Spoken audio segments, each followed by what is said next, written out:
noches. Les doy la bienvenida a todos y todas y las gracias por asistir a este ciclo de conferencias 2020 de la institución Fernando Ulloa. El ciclo de conferencias de este año se denomina Inhibición, Síntoma y Angustia en la Clínica Psicoanalítica. Lo estamos haciendo en forma virtual porque coincidió su comienzo con la pandemia, así que arrancamos en forma virtual y seguimos en forma virtual hasta que todo esto se mejore, que esperamos que sea pronto, lo más pronto posible. Me voy a presentar, lo hago así siempre, porque se van agregando personas y muchos no me conocen. Les cuento, mi nombre es Miriam Masover, soy directora de la institución Ulloa. Y les decía, apostamos como institución desde los inicios del aislamiento preventivo obligatorio, antes inclusive de la cuarentena, a seguir con el psicoanálisis bajo un lema. Ese fue nuestro lema de inicio, que se corte el virus, pero no la palabra. Menos que menos en un tiempo tan complicado como el que está viviendo el planeta y por supuesto Argentina, el tiempo de pandemia. Menos que menos. Ahí los psicoanalistas más que nunca necesitamos estar presentes, estar ahí. Como institución, tanto en la faz clínica como académica, estuvimos siempre desde un primer momento. La institución Ulloa atiende pacientes de manera comunitaria, a través de un bono que cada paciente decide su valor de acuerdo a sus posibilidades. Nuestra atención es para toda la comunidad, tanto niñas, niños, adolescentes, adultos, parejas y familias.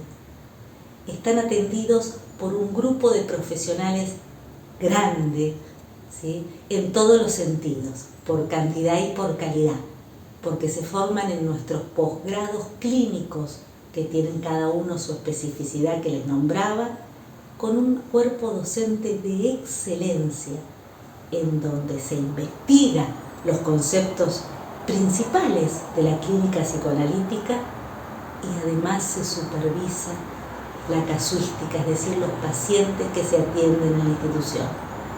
Todos los pacientes en la institución Ulloa están supervisados, como les decía, por docentes de excelencia, que le dan el respaldo institucional a la práctica clínica. A nivel académico, estos son los posgrados que se cursan, los que les mencioné, cada uno con su especificidad. Y como les decía, y en este sentido cierro el concepto, estamos ahí desde el inicio.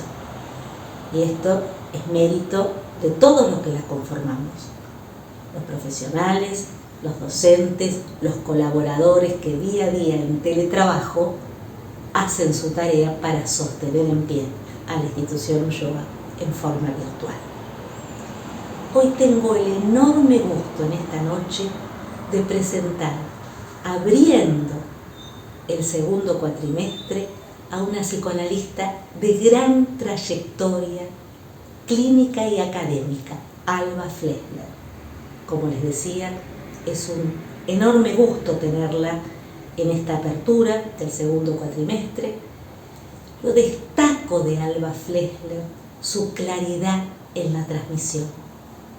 Verdaderamente enriquece los conceptos del psicoanálisis, porque no les quita, sino que le agrega profundidad, con una enorme claridad, lo que permite el entendimiento de estos conceptos a los profesionales más nobles, a los que no lo son tantos.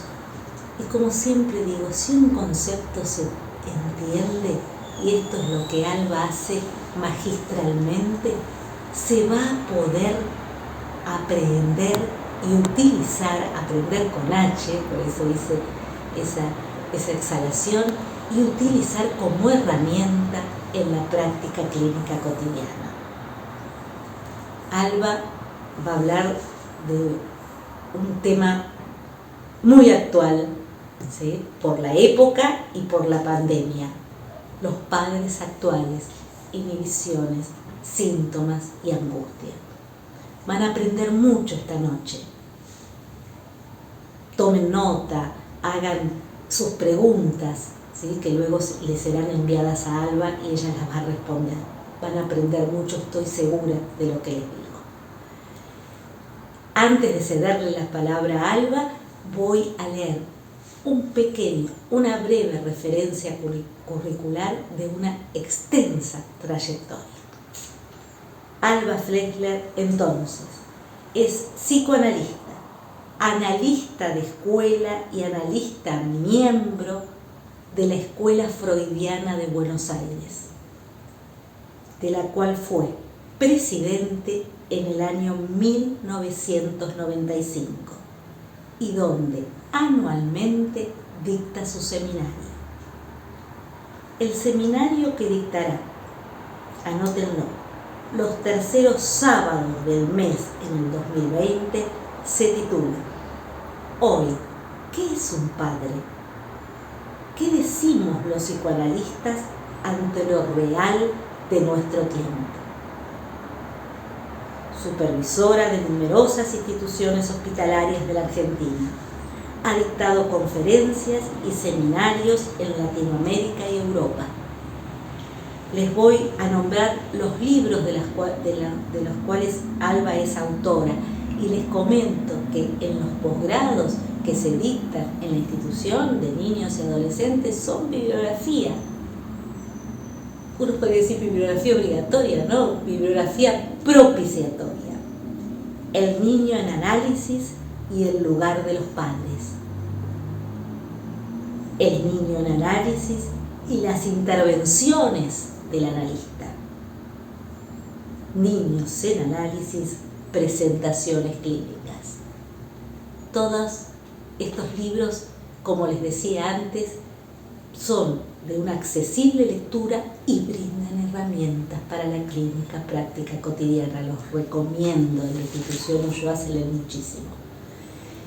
Entonces, ahora sí, les vuelvo a agradecer a todos los presentes y le paso mi palabra a la expositora, Alba Flechler. Muchísimas gracias.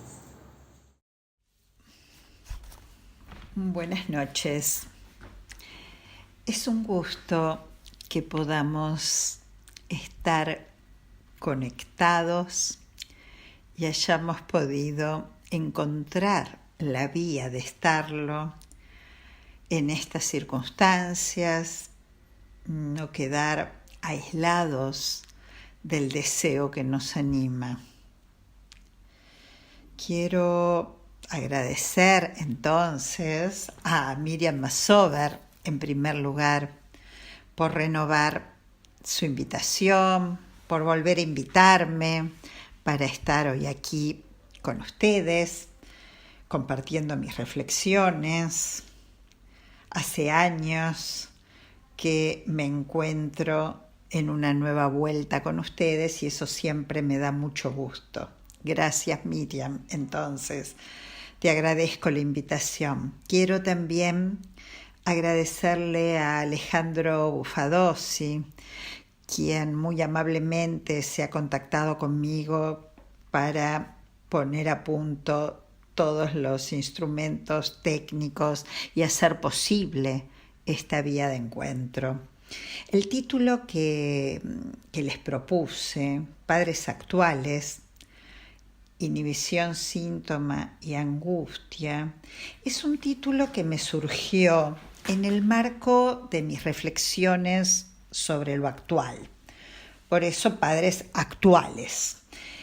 Pero se inscribe en el marco de aquello que vengo pensando en los últimos años en torno a una cuestión más amplia que el tema de los padres y que se refiere a lo real de nuestro tiempo. Poder pensar lo actual en su relación a lo real. Entonces, me he propuesto abordar lo real de nuestro tiempo, pero desde una perspectiva muy específica, que es en torno a la pregunta: ¿qué decimos los psicoanalistas ante lo real de nuestro tiempo? Porque lo real, ¿qué es lo real? Podemos constatarlo en esto que estamos atravesando.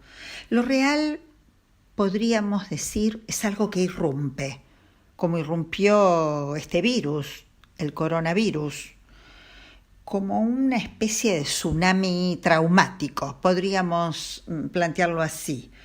Irrumpe y nos encuentra sin una representación previa de eso que irrumpió, y nos encuentra también enfrentados a la falta de simbólico para en lo inmediato responder. Es decir, que lo real es algo que cuando irrumpe muestra que excede la representación imaginaria.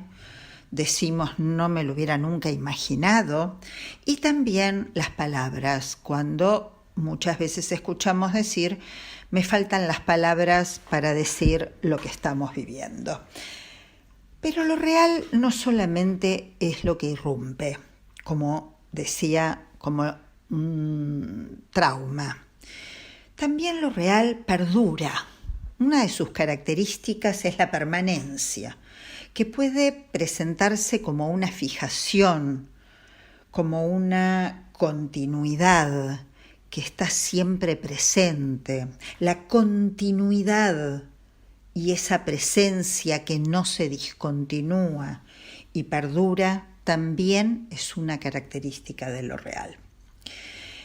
Entonces, la pregunta, ¿qué decimos los psicoanalistas ante lo real de nuestro tiempo? ¿Cómo abordarlo desde el psicoanálisis? Porque, como ha ocurrido otras veces, y también en estos momentos, nos encontramos muchas veces inmersos en él. No estamos haciendo una observación en perspectiva de algo que nos resulta ajeno.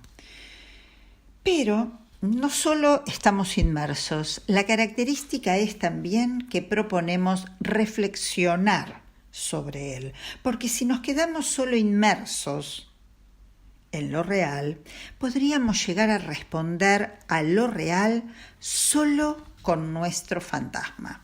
Y entonces surgirían solo posiciones ideológicas, como puede ser estar a favor o en contra de determinadas posiciones.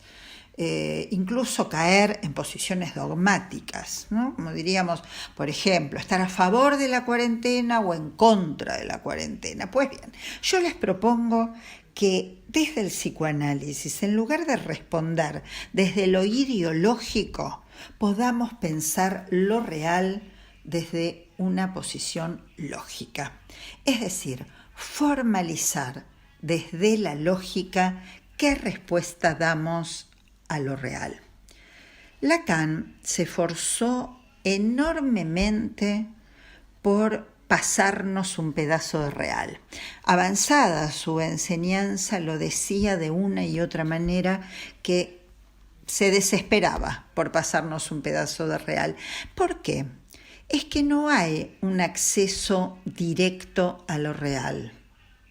Muchas veces creemos que sí, que podemos acceder directamente a lo real. Por ejemplo, cuando nos encontramos frente a una pantalla donde nos proponen que estamos accediendo en tiempo real a lo que está ocurriendo en ese mismo momento. Y entonces creemos que estamos viendo lo que realmente es. Creemos que estamos accediendo directamente a lo real. En realidad elidimos que el marco de esa pantalla ya nos está proponiendo una determinada mirada sobre lo real. Pero la creencia de acceso directo a lo real subsiste. Entonces, es apuntando a la formalización desde la lógica, que quiero compartir con ustedes el tema que hoy les propuse, que es sobre los padres actuales, la inhibición, el síntoma, la angustia o las inhibiciones, los síntomas y las angustias que podemos delimitar en su función, la función de los padres, y qué leemos en la consulta que recibimos por un niño, más aún en este momento actual de cuarentena extendida. Es lo que venimos escuchando en las consultas online. Bueno, como verán, el tema de los padres actuales es bien actual en estos momentos. ¿Cuál es mi interés en esta ocasión? Realmente me interesa que, en función de lo que vamos a desplegar, puedan ustedes encontrar en lo que quiero transmitirles herramientas para intervenir. Me interesa formalizar y trabajar más que nunca el tema de las intervenciones del analista. En estos momentos en que muchas veces en las supervisiones o en el análisis de control aparecen preguntas como ¿se puede o no se puede atender online? Y entonces escuchamos voces que se elevan diciendo no se puede atender online, de ninguna manera es posible. Y quienes dicen nuevamente en posiciones casi bivalentes que sí que se puede y que además es lo mismo. A lo largo de mi experiencia y de los años en los que trabajo como analista, muchas veces escuché que se intentaba responder a un real con estas dos posiciones, a favor, en contra, se puede, no se puede. Y esto ocurrió desde que empezó, por ejemplo, a atenderse al niño. El niño presentó un real. ¿Por qué? Porque, como decíamos de lo real, en el comienzo no había una representación y una teorización de cómo atenderlo. Ustedes saben que el psicoanálisis fue creado para la atención de pacientes adultos. Entonces, y la técnica psicoanalítica y el modo de abordaje, de modo que los analistas, cuando se encontraron en primera instancia con la posibilidad de psicoanalizar a los niños, era un real que se le presentaba, algo que no lograba subsumirse al saber que en ese momento se tenía sobre el psicoanálisis, y surgieron las dos posiciones típicas y conocidas que en muchos casos subsiste sobre que el niño es analizable si se puede del mismo modo que se analiza un adulto, se puede analizar un niño, y otras posiciones opuestas que planteaban no, el niño está en proceso de estructuración, no puede ser atendido psicoanalíticamente. Pues bien, entre el no se puede y el sí se puede, que son posiciones a veces no interrogadas, más que nunca, decía, me interesa el tema de una lógica para pensar las intervenciones del analista, porque entiendo que esa lógica brinda libertad a las intervenciones del analista. Si se cuenta con la lógica, es decir, si se hace el esfuerzo de hacer un recorrido por esa lógica, el analista tendrá libertad para sus intervenciones. Nada más ni nada menos que liberarse de lo dogmático de una técnica preestablecida es lo que me anima a proponerles que me acompañen en un breve recorrido justamente por la delimitación del lugar de los padres y la lógica que implica responder a la pregunta por cuál es el lugar de los padres en el análisis de un niño, para que podamos llegar a los padres actuales y a interrogar las inhibiciones, los síntomas y las angustias de los padres actuales, para luego señalar, colocar cuáles son las intervenciones del analista con los padres actuales. Bueno, entonces vamos a partir del lugar de los padres en el análisis de un niño. ¿Por qué nos interesa? ¿Por qué? nos interesa el lugar de los padres? En primer lugar, porque un niño no llega por sí mismo nunca al consultorio de un analista, sino que lo traen. ¿Pero por qué lo traen? ¿Por qué alguien traería a un niño al consultorio de un analista? Respondamos.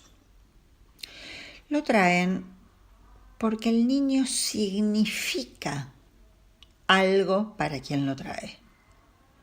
Eso que decimos que significa algo para quien lo trae y que motoriza que lo traiga, dicho en términos más precisos, el de la lógica que pretendemos alcanzar, es decir que un niño siempre es un lugar en el fantasma del otro. Ese lugar que tiene en el fantasma del otro hace que tenga un valor, una significación y que además, según lo que signifique y el lugar que tenga en el fantasma del adulto que lo trae, así ha de tratarlo. Lo trae entonces porque significa algo para él, paga porque significa algo para él, lo deja de traer porque significa algo para él, deja de pagar porque significa algo para él. Esto es de estructura y va más allá de lo epocal. Pero además el niño en cada época ha tenido una significación que también incidió en el modo de tratarlo. Por ejemplo, en la antigua Roma, un niño no necesariamente era anotado en la filiación por un padre. Él podía acogerlo o exponerlo. Si lo levantaba en brazos, lo reconocía. Y si no, lo podía exponer en la vía pública. De allí vienen los niños expósitos, es decir, niños que no eran reconocidos. Pero esto no solo ocurrió en la época antigua romana. Hace no tanto tiempo, en el llamado Antiguo Régimen, es decir, antes de la Revolución Francesa, que con sus ideales liberales trajo aparejada una nueva inscripción de los derechos humanos, en ese momento, previo a la Revolución Francesa, en el Antiguo Régimen, los niños no eran inscriptos y morían muchas veces ahogados en el colecho con los padres, práctica muy común por entonces, sin que fueran inscriptos ni haya quien se preocupara por esa muerte. Fíjense que un niño tenía una significación completamente diferente a lo que es un niño hoy.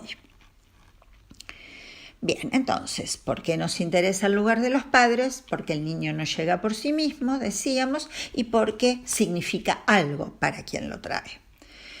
Pero también nos interesa el lugar de los padres, a nosotros analistas, porque nos interesa delimitar el lugar que ellos tienen en la estructuración y en la constitución de la estructura psíquica del niño. Como los analistas afirmamos que esa constitución y esa estructuración no es natural, y no es natural que haya una constitución subjetiva, la efectuación de un sujeto solo porque haya vida, como no creemos que haya algo natural, ni proponemos un vitalismo, un empuje que haga que el sujeto se engendre solo porque haya vida, entonces decimos que el otro es absolutamente imprescindible para que se produzca una estructuración y para que esa estructuración promocione en tiempos. Los tiempos de constitución del sujeto tampoco son naturales. A mí me gusta afirmar que el sujeto más que edad tiene tiempos y que niño, adolescente y adulto no es una clasificación que merezca hacerse por edad, sino que son diferentes tiempos. Pues bien, nos interesa el lugar de los padres por el lugar que ellos tienen en la estructuración, en la constitución de la estructura y en la promoción de los tiempos del sujeto. Finalmente, y no menos importante, nos interesa el lugar de los padres porque para poder intervenir debemos ubicar la transferencia con la que ellos llegan a la consulta. Porque la transferencia tiene un enlace directo con la resistencia y ambas son ineludibles en un análisis, más aún en el análisis de un niño, porque como ustedes recordarán, Freud nos advierte que una de las especificidades de atender a un niño implica considerar que la transferencia es compartida. Esto abre todo un capítulo sobre la cuestión de cómo se constituye la transferencia, que es un elemento absolutamente indispensable para pensar cómo un analista interviene. Pues bien, entonces, esto para responder a por qué nos interesa el lugar de los padres en el análisis de un niño. Y en las entrevistas preliminares, por lo tanto, es fundamental escuchar qué lugar tienen ellos en la estructura. ¿Qué lugar tiene el niño para el otro? ¿Qué lugar en el fantasma del otro? Y también qué lugar en la estructuración psíquica del niño. Aquí ustedes pueden ubicar en este pequeño esquemita que he traído, cómo ya Freud situaba que el niño tenía un lugar de objeto para el otro y hacía una distinción entre el niño como objeto de amor, como objeto de deseo y como objeto de goce. 3 textos clásicos en Freud permiten ubicar estos lugares del niño.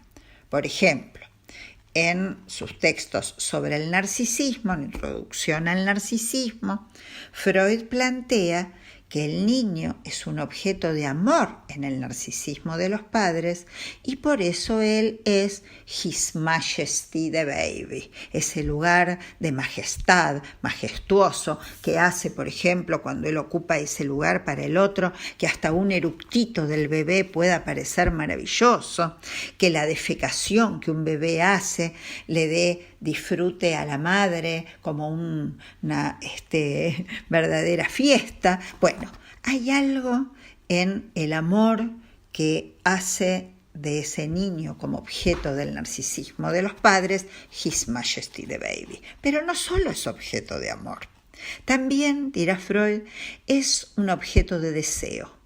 Y ese objeto de deseo lo hace tener un valor de equivalencia, puede equivaler a un regalo, puede equivaler a dinero, puede equivaler a las heces, y es que ese objeto simbólico que el niño es para el deseo del otro, toma un valor de falo. Esto dice Freud.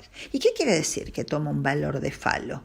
Falo, como no es ningún objeto, es el valor que cualquier objeto puede tomar justamente porque el otro, gracias a creer que tiene ese valor, le da entonces la operatividad de un objeto que puede completarlo. Es decir, el niño como objeto imaginario va a completar al otro en la medida en que toma valor de falo.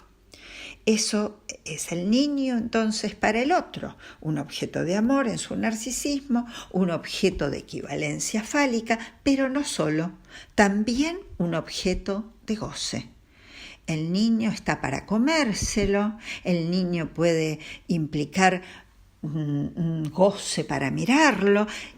Donde mejor lo explicó en cuanto al lugar en El fantasma del otro es cuando escribió su texto Pegan a un niño, donde efectivamente se ve que un niño puede ser objeto de goce en el fantasma.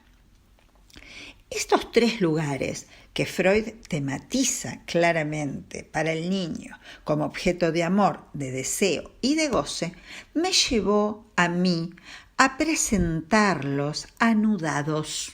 Acá tienen ustedes el nudo Borromeo, tal como lo escribe Lacan, y a mí me ha servido para escribir el amor, el deseo y el goce anudados, es decir, presentados como tres en uno.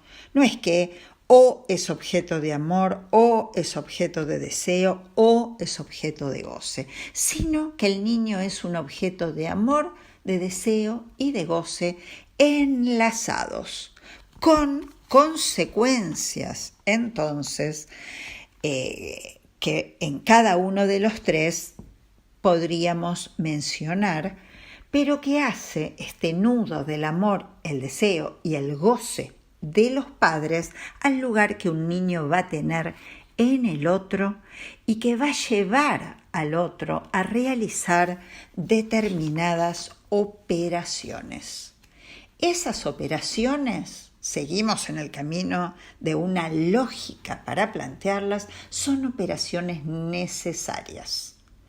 Y cuando decimos que son operaciones necesarias, estamos debatiendo con cualquier postura que pretenda situar la constitución del sujeto como una espontánea efectuación.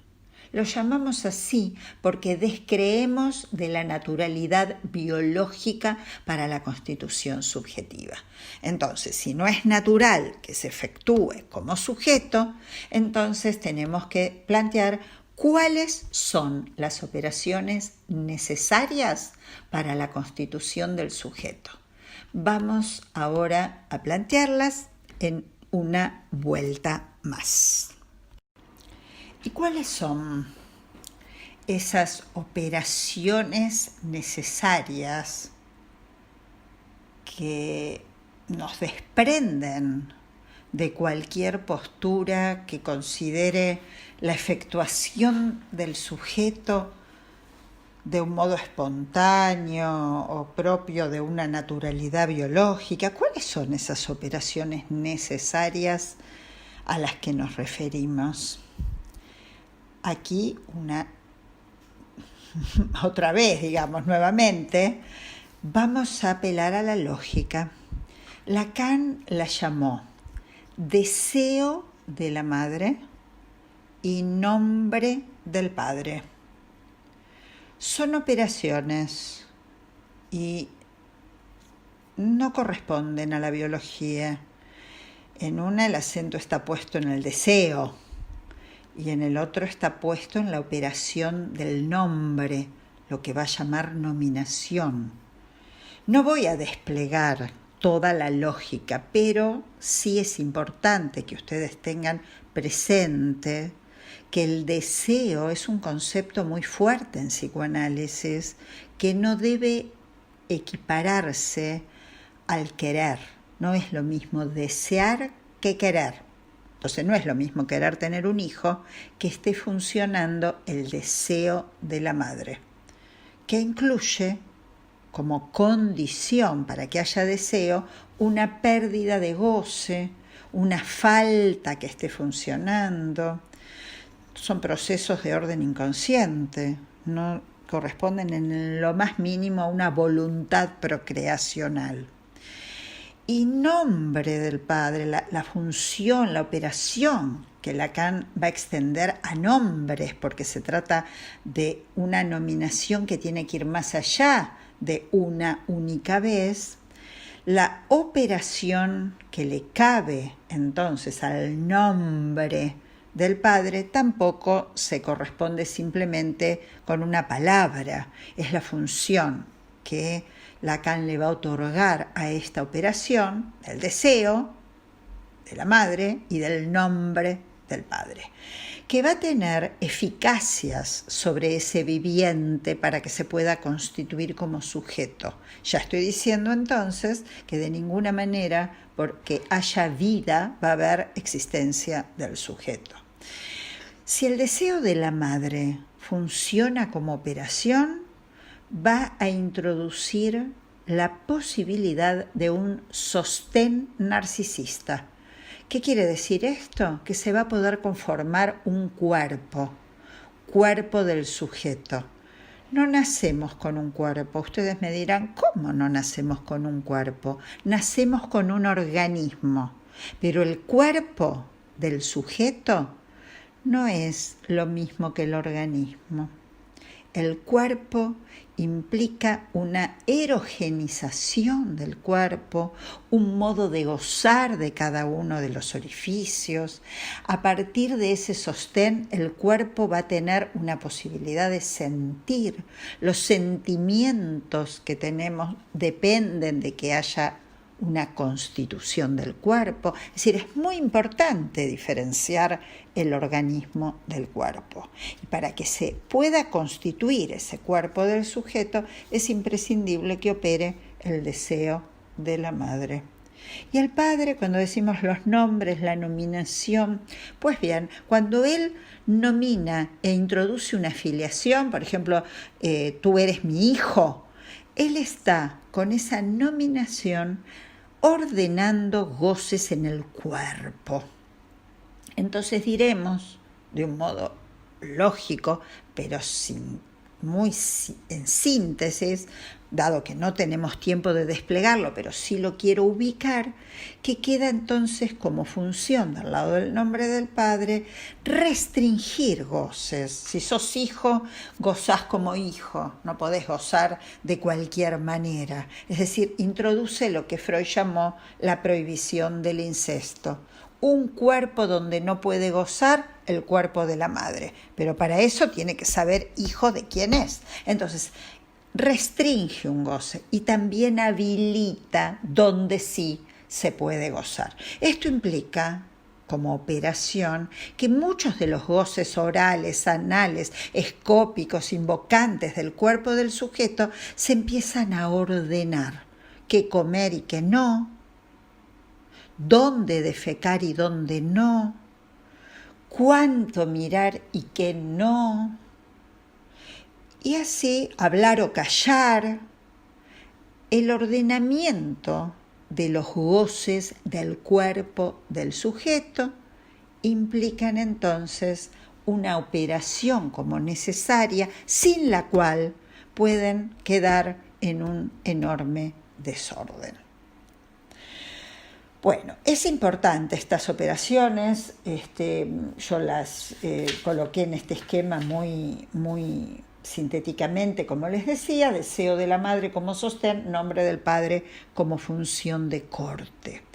Estas operaciones deben recrearse para cada tiempo del sujeto, porque los tiempos del sujeto tampoco son espontáneos, tampoco van a progresar evolutivamente, pero van a ser una progresión o no la van a hacer, que va a depender de que estas operaciones se realicen, porque si no hay recreación de los tiempos, podemos encontrarnos con lo que Freud llamó Fixierung. Acá está escrito en alemán, Fixierung, quiere decir fijación.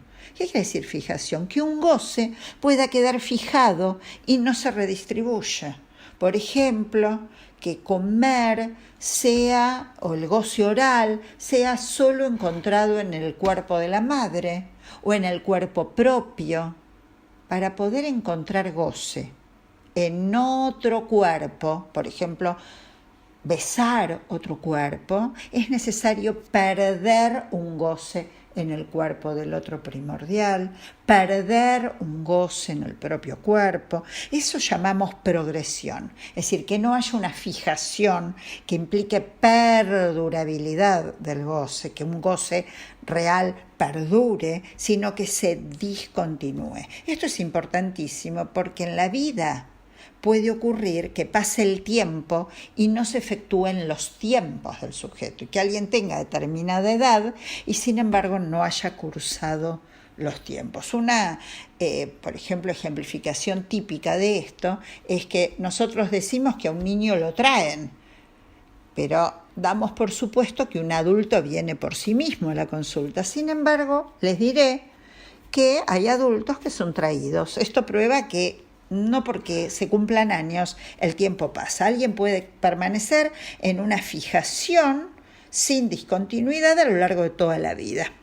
Porque estas operaciones, que dependen del deseo de la madre, el nombre del padre, tienen que ver con factores y con las condiciones en que madre y padre llegaron a la maternidad y a la paternidad, porque maternidad y paternidad tampoco corresponden a instintos naturales, no hay instinto materno.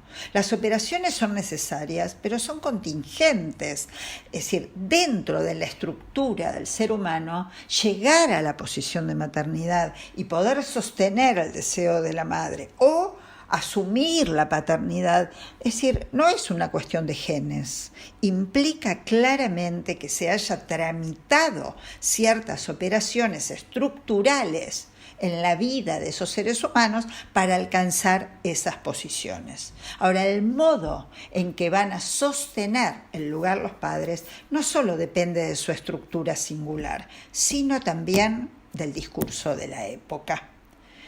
Y en este sentido, madre y padre son posiciones a alcanzar, dependen de cómo cada uno transitó los tiempos, desde el lugar de hijos al lugar de padres y también de la relación de ellos como hombre y como mujer.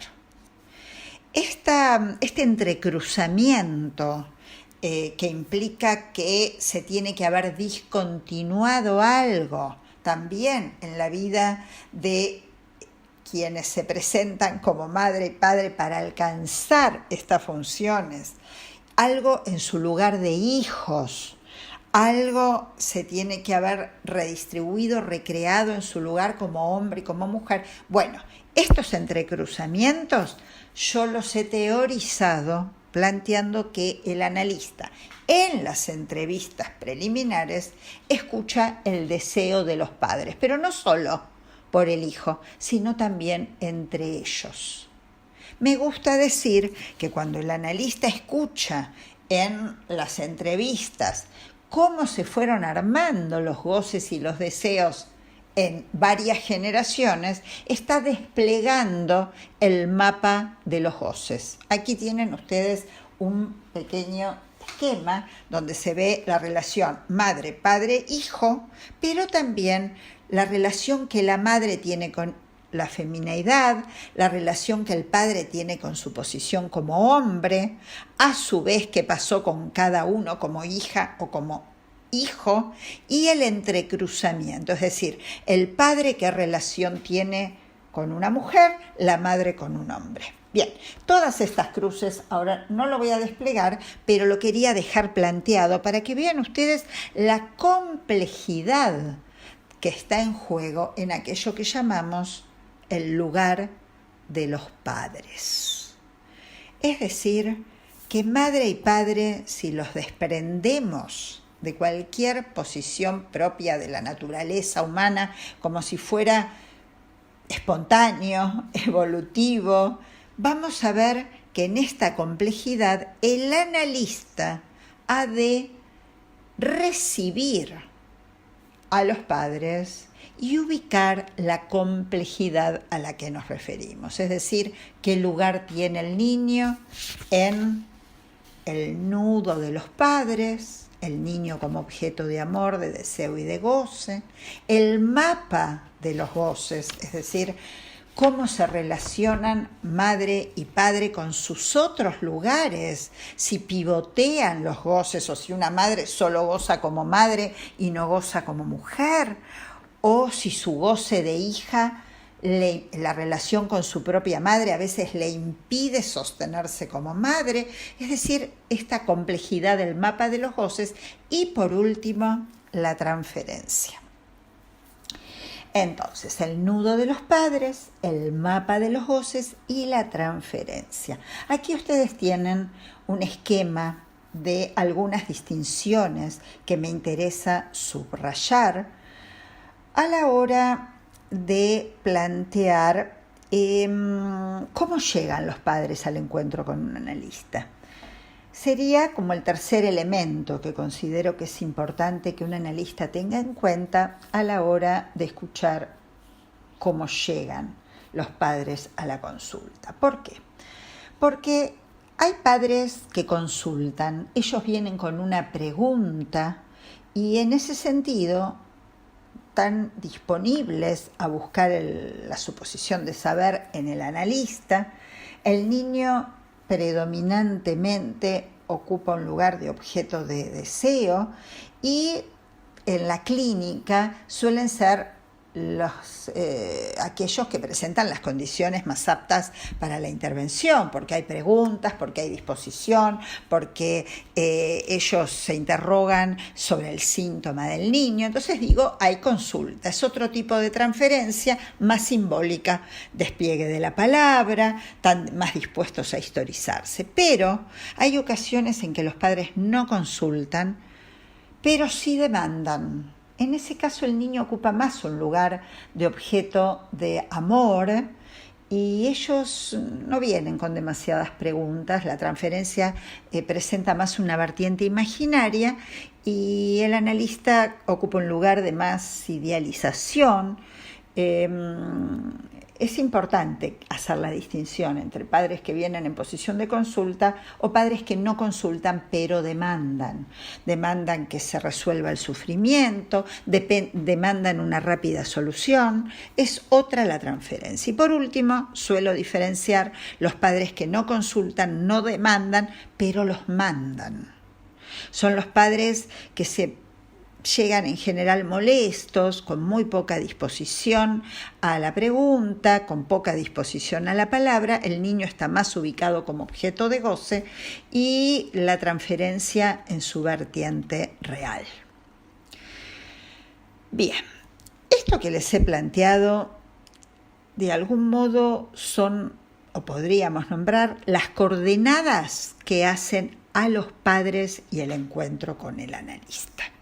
En líneas generales, a esto le vamos a colocar la pregunta sobre qué pasa con los padres actuales. ¿Qué pasaba con los padres actuales antes de la cuarentena? ¿Y qué pasa con los padres actuales durante la cuarentena? Quiero hacer esta distinción que creo que hace a nuestra actualidad y que realmente puede ser interesante que podamos compartir. Ya antes de la cuarentena, los padres llegaban con un gran síntoma, que es, a mi entender, el gran síntoma de la época. Es la desorientación. Llegan desorientados en su función, llegan a las consultas o a la demanda o los mandan y ellos están desorientados, no saben qué hacer, no saben cómo intervenir, no saben si están haciendo bien, no saben si cambiar algo de lo que están haciendo. ¿Por qué esta desorientación? Porque el discurso de cada época incide en que es un niño y entonces en cómo debe ser tratado. Mencionábamos cómo era en la época de la antigua Roma, cómo fue en la época del antiguo régimen. Cada época traza ideales, lo cual en alguna medida es bueno, es orientador. Pero ¿cuáles son los ideales de nuestra época? Nuestra época, respecto de las anteriores que mencionamos, está marcada por los derechos del niño, por la Declaración de los Derechos del Niño, que le ha dado al niño un lugar de sujeto. De hecho, Freud le da la palabra a Juanito antes que se declararan los derechos del niño, pero los derechos del niño viene a legitimar para el niño la posibilidad de ser un sujeto de la palabra. También plantea que el niño tenga libertad para la libre elección. Y se plantea también que en esa libre elección el niño sea autónomo, una autonomía progresiva. Pero ¿qué ocurre con estos ideales legítimos, loables y muy, diríamos, de avanzada? Que se pasó a una concepción del niño, y es esto lo que quiero interrogar. ¿Qué niño es el niño de esta época? Me gusta decir, el niño de esta época es el niño que sabe. Es un niño que ya sabe, es decir, que nace sabiendo. Es un niño que puede elegir libremente desde que nace. Entonces puede elegir su género, puede elegir sus juguetes, puede elegir porque se considera que el niño ya sabe y que el adulto lo tiene que respetar, que no tiene que torcer su libre elección, que no debe hacerle propuestas porque lo podría etiquetar o estigmatizar. Entonces a los padres se les plantea, en nombre de estos ideales, que deben acompañar a los hijos, no guiarlos, no orientarlos, y que si intentan ejercer una autoridad respecto de sus hijos, en lugar de acompañarlos y de respetarlos, estarían ejercitando el autoritarismo. Este discurso del niño que nace sabiendo, que con pocos meses ya puede decir si es nena, si es nene, más allá de su sexo anatómico, es decir, que sabe, como si espontáneamente ya tuviera un gen que le da autoridad para poder elegir más allá del otro, genera sobre los padres entonces una desorientación. Ellos se desorientan y este es un síntoma de lo simbólico que recae sobre los padres, es decir, es una inmixción del discurso de la época sobre lo que los padres han de ejercer como autoridad. Y entonces, desorientados, se angustian, porque ellos quedan presos de un mandato. Respetar al niño, no etiquetarlo, no estigmatizarlo, no torcer la libre elección, no introducir una restricción que podrían dañarlos. Los padres no se autorizan a ejercer la autoridad. Entonces, desorientados, se angustian, temen ser autoritarios e inhiben su función. Síntoma, angustia e inhibición.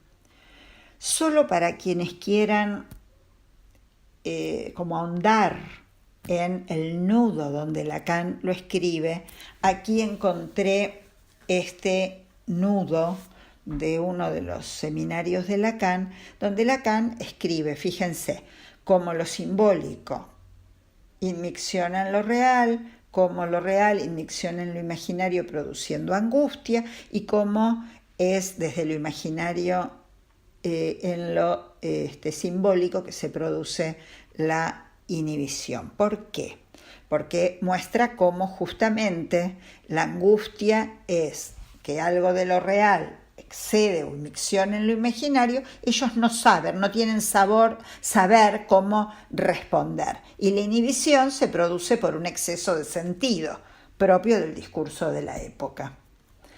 ¿Qué pasó con la cuarentena?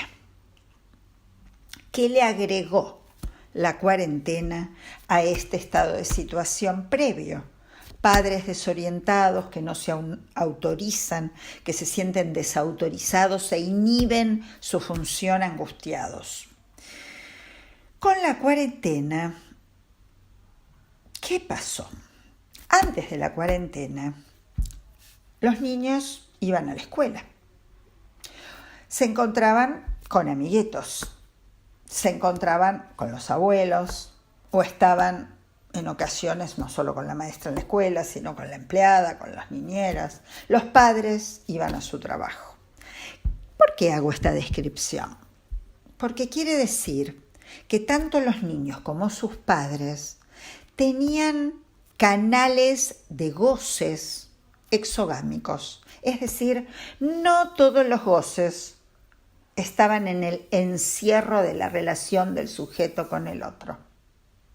En el comienzo de la cuarentena, en la medida en que se fueron suspendiendo algunos goces parasitarios, los padres en casa, parecía que esto generaba un bienestar, porque efectivamente se cerraron también goces parasitarios, el que no podía parar de hacer cosas fuera de la casa, el que se pudo encontrar con los hijos a jugar, que el padre estuviera más tiempo en la casa. Pero con la prolongación y las puertas cerradas a los goces exogámicos, porque son los goces exogámicos los que se cerraron, esos canales se cerraron, se produjo un tiempo de privación traumática.